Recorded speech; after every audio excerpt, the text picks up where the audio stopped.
Niin. Yes. Ei sulla ole niinku koulua ollenkaan antaa.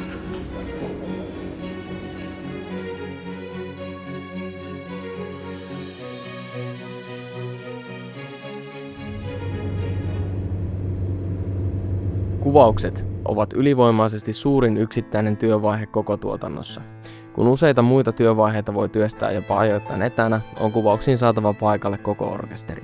Se tarkoittaa kaikkien soittajien ja kuvaustiimin koulujen sekä työaikataulujen sovittamista yksin kuvauslokaatiota hallinnoivien instanssien kanssa. Kyseessä on työvaihe, jossa virheisiin ei juuri ole varaa. Ennen kuvauksia sovitaan kuvaustiimin kanssa tarkat speksit formaateista ja mahdollisista jälkituotantoa tukevista työskentelytavoista. Värimäärittelyn kannalta olennaista on, että kuvauspaikan valaisuun on etukäteen jonkinlainen suunnitelma.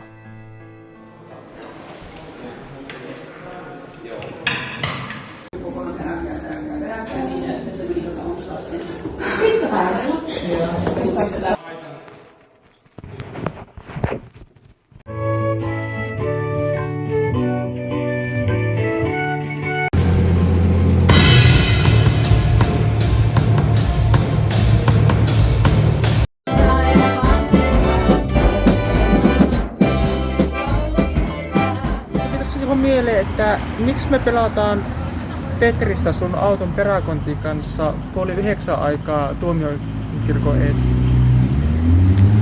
Sen kun tietäis.